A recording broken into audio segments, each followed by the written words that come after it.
Uh, Hello student, I hope you are fine in this COVID pandemic, and today we are going to start first chapter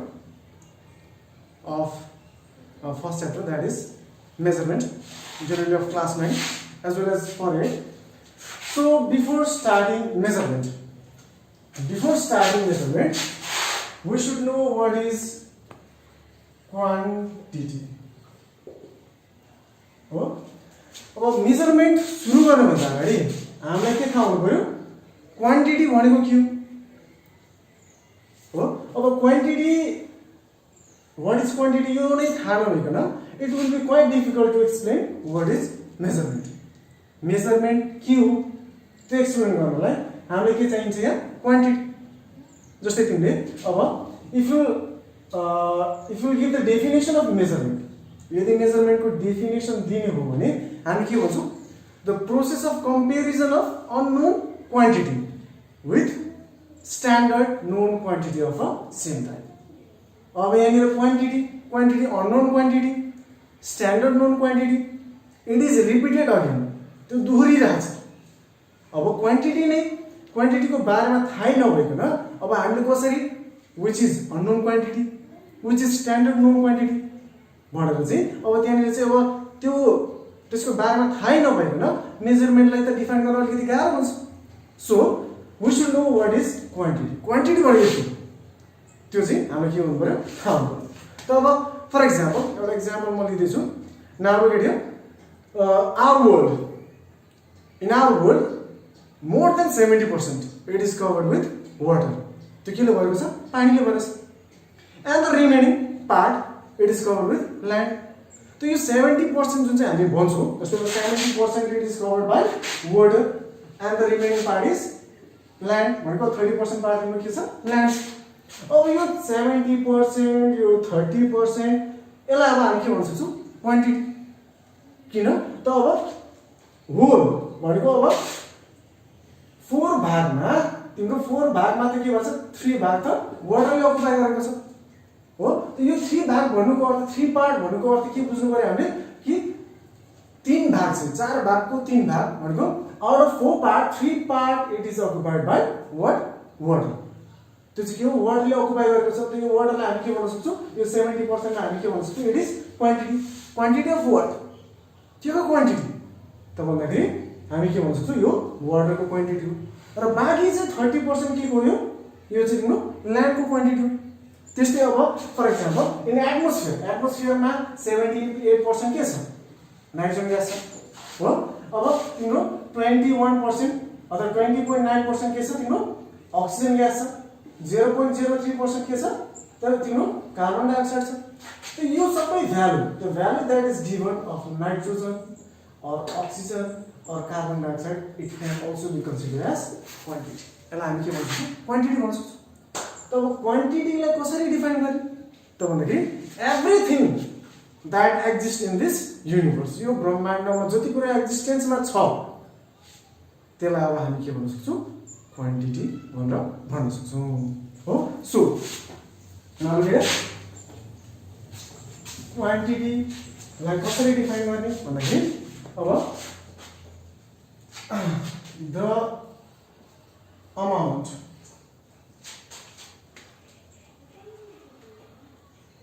or simply everything that exists in this universe is called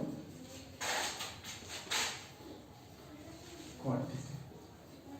हो भनेको जति कुराहरु चाहिँ यो युनिभर्समा whole in totality जति कुरा चाहिँ एक्जिस्टेन्समा छ त्यो चाहिँ सबैले हामी के भन्न सक्छौं quantity for example planet in solar सिस्टममा हाम्रो कतिवटा प्लेनेट छ 8 वटा त्यो पनि क्वान्टिटी हो के को प्लेनेटको भयो हैन त्यस्तै अब अर्को डार्क प्लेनेटहरु छ आउटर प्लेनेट छ इनर प्लेनेट छ त कतिवटा आउटर प्लेनेट छ 4 टा कतिवटा इनर प्लेनेट छ 4 टा यो सबै के हो त भन्दाखेरि यो सबै क्वान्टिटी भयो अब now video quantity can be divided or it can be divided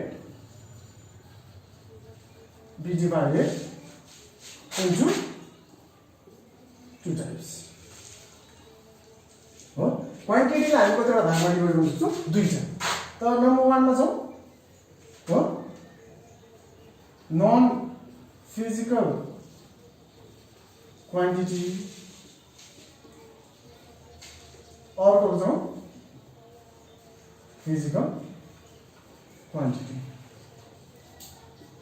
हो अब यसलाई कसरी भन्न सक्छौ भन्दाखेरि अब डिपेन्डिङ अपन मेजरमेन्टको आधारमा क्वान्टिटीलाई हामी कतिवटा भागमा डिभाइड गर्न सक्छौं दुईटा एउटा भयो तिम्रो non physical quantity and the next one is physical quantity अब नन फिजिकल क्वान्टिटी को बारेमा भन्दाखेरि those quantity that cannot be measured यस्तो क्वान्टिटी जसलाई हामी मेजर गर्न सकिदैन फर एक्जाम्पल अब एक्जाम्पलको कुरा गरौँ यहाँ एक्जाम्पल एंगर लभ हो hatred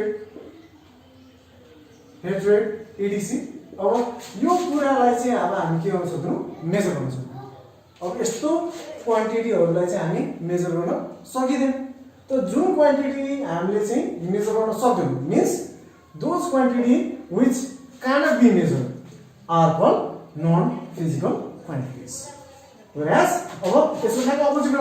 if it can't be measured, then obviously physical quantity can be measured. So, physical quantity are those quantity which can be measured. For example, length, mass, time, etc.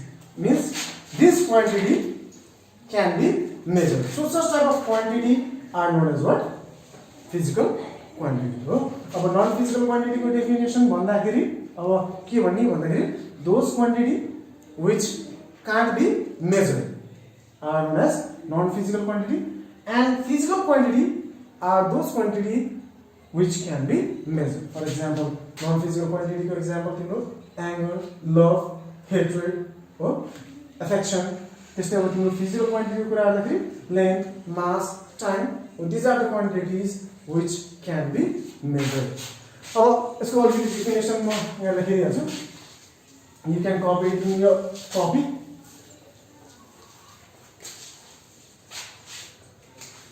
Number 1, non-physical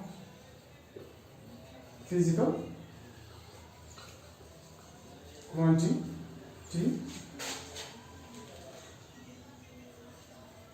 Those quantity which cannot be measured are called non-physical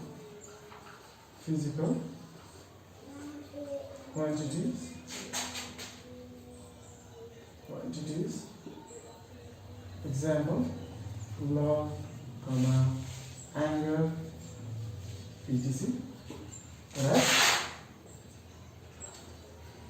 physical quantity, those quantities which can be measured are called physical quantities. Example: length, mass, time. Now, physical quantity can be measured. Now, if it can be measured, यदि physical quantity लाई हामी measure गर्न सक्छौं भने त्यसलाई त express पनि गर्न सक्छौं हामी. So, physical quantity लाई कसरी एक्सप्रेस गरिन्छ त भन्दाखेरि physical quantities can be expressed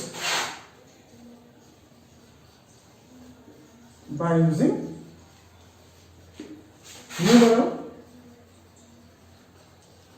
numerals and units.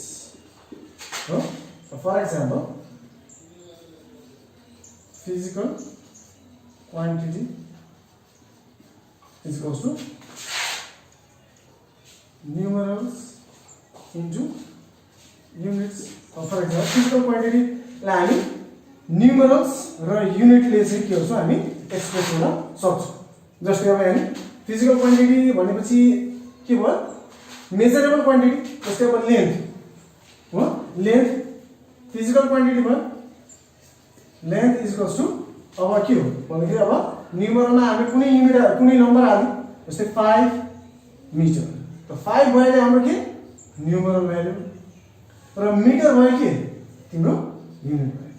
त्यस्तै फर एक्जाम्पल अब 5 केजी भनौँ त 5 भयो तिम्रो न्युमरल, केजी भयो कि युनिट।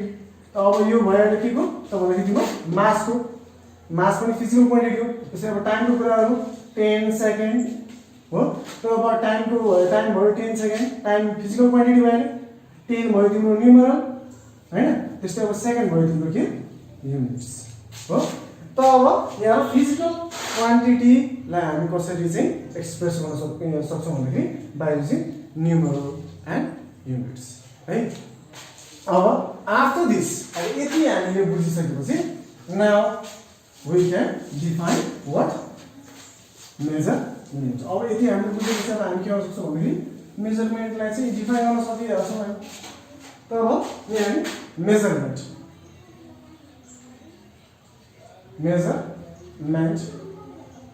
को डेफिनेसन अब I think you have already studied हो। मेजरमेन्ट भनेको के हो त भन्दाखेरि द प्रोसेस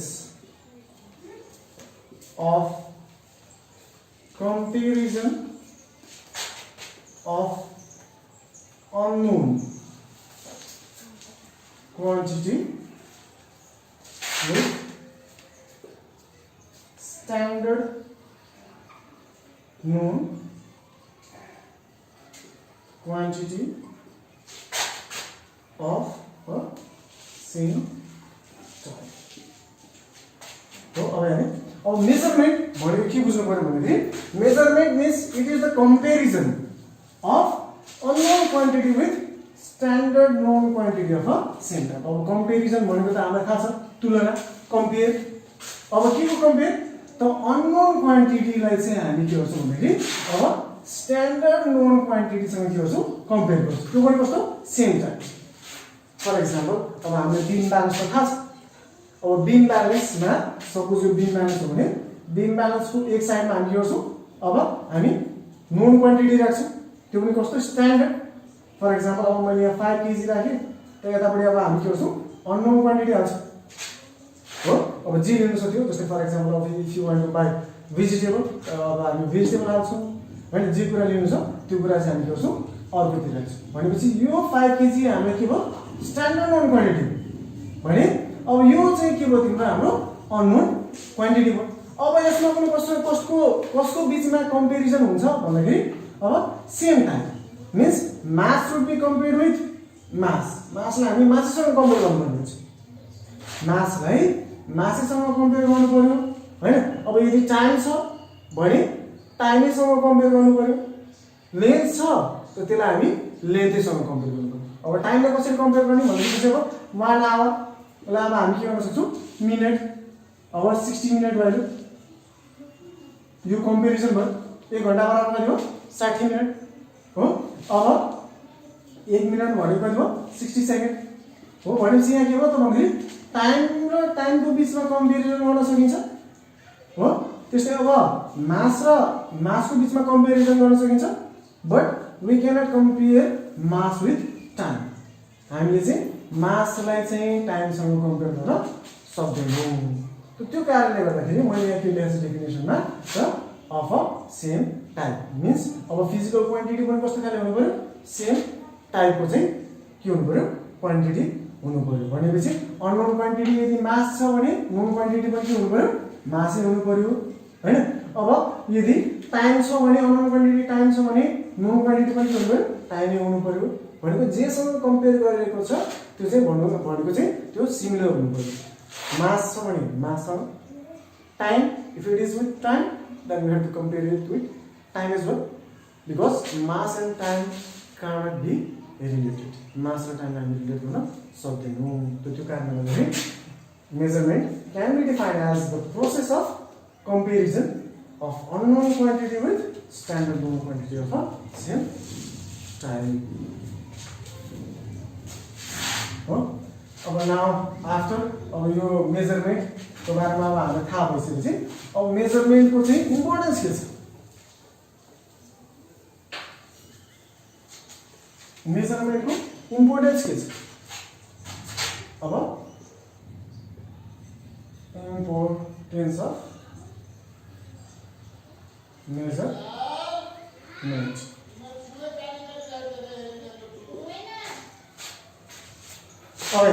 अब इम्पोर्टेन्स अफ मेजरमेन्ट को बारेमा कुरा गर्दाखेरि now why measurement is necessary measurement चाहिँ किन हामीलाई चाहिन्छ त भन्दाखेरि measurement it is necessary to bring number 1 to bring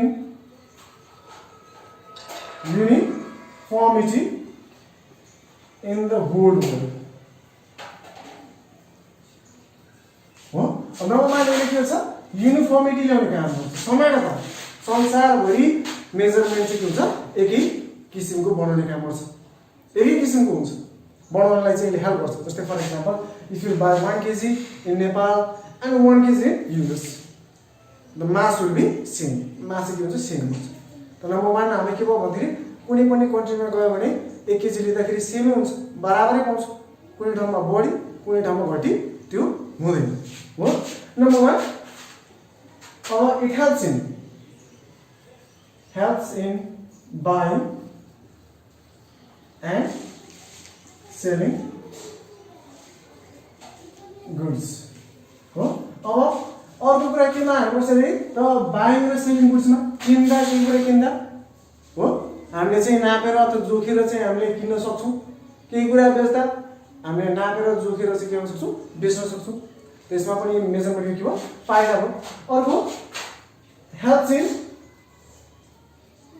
various scientific research हो अब भेरियस खाले साइन्टिफिक रिसर्चहरुमा अहिले के हुन्छ त हामीलाई हेल्प गर्छ अब साइन्टिफिक रिसर्च भनेपछि अब त्यहाँ धेरै कुरा आउँछ जस्तै भ्याक्सिनहरु रिसेन्ट अब हामीले भ्याक्सिन कोरोनाको भ्याक्सिन बनाउँछ कोभिडको भ्याक्सिन त्यो कोभिडको भ्याक्सिनहरुको चाहिँ अब भ्याक्सिनमा कुन केमिकल कति हाल्नु पर्यो कति मिलिग्राम हो we can calculate that by using measurement so these are some of the importance of measurement few there are lots of important there छ अब मेजर को कुरा गर्दाखेरि अलिकति इम्पोर्टेन्ट को कुरा गर्दा अब नम्बर 1 मा चाहिँ यसले युनिफर्मिटी ल्याउने काम गर्छ भनेको समानता ल्याउने काम गर्छ संसारभरि अर्को it helps in buying and selling goods हो गुड्सहरु चाहिँ तिमीलाई किन्दा बेच्दा हामीलाई त्यो काम लाग्छ हैन त्यस्तो अर्को it helps in various scientific रिसर्चहरुमा चाहिँ के गर्छ हामीलाई चाहिँ अब हेल्प गर्ने काम गर्छ हो सो अब आजको लागि चाहिँ यति will continue it in next class thank you